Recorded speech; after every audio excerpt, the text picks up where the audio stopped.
Welcome back to Paradise Strength. My name is Stanley Chalk, and today we're going to be talking about the stiff-legged deadlift. Let's get right to it. Today we're going to be talking about the stiff-legged deadlift, basically how to do it, how to go about it, and things that you need to avoid when doing this exercise, things you need to focus on, and all the tips that you need in order to start doing this exercise. So, first off is, how are we holding the bar? When we're holding the bar, we want to figure out what is a comfortable position that is not too wide or not too narrow. And for most people, that bar position is around shoulder width apart. So you want to have around shoulder width apart, maybe a little wider, depending on if it's comfortable for you and if it works. After you find that position, we want to fully grip the bar and have our wrists neutral. We don't want to have them curled here or the opposite way. Just naturally hold on to the bar here. From this position, the next thing we have to think about is the foot position. Where are our feet placed? When we have our feet positioned, we also want to make sure that our feet are on the inside of our arms, not on the outside. And we can get a good position to where we can hinge over and not be too bent in the knees. For this as well, you want to probably be around shoulder width. Feet shoulder width, arms a little bit wider than shoulder width, and that's pretty much it for positioning of this exercise. Next, for this exercise, you want to really consider about the timing going down and how far you're going, and we'll kind of talk about that right now. It's a very good idea to be nice and slow and controlled on the way down.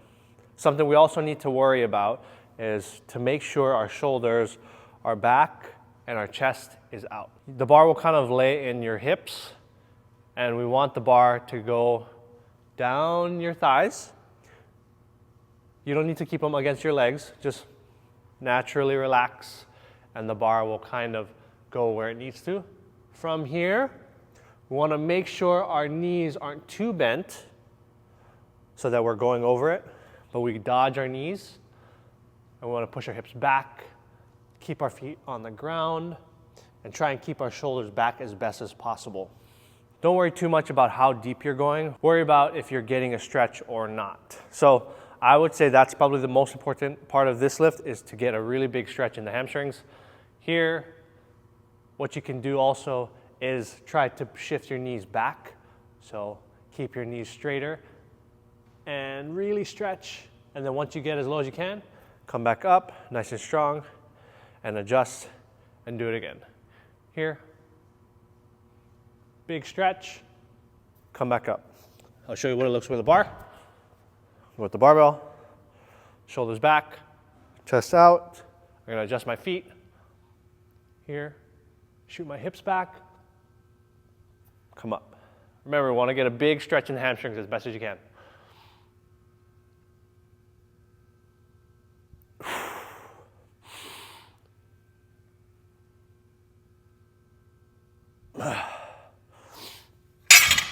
All right, a few things you want to avoid when you're doing this exercise. First thing you want to avoid is having your shoulders drop forward. A lot of times people get into a bad position and their shoulders drop forward. So when they're going down, their shoulders drop forward here.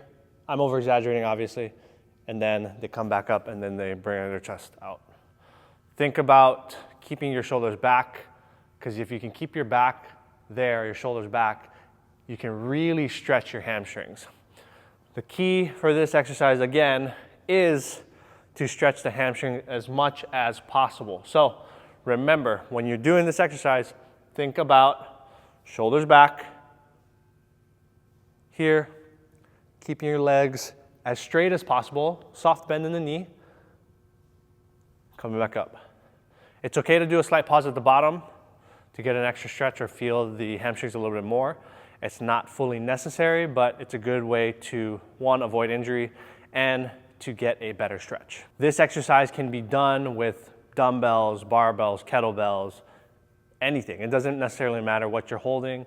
You can even do it body weight to get a good stretch in your hamstrings anyway. But that's pretty much it for the stiff-legged deadlift. If you like this video, here's another video you can watch. And like always, I'll see you guys in the next video. Peace out.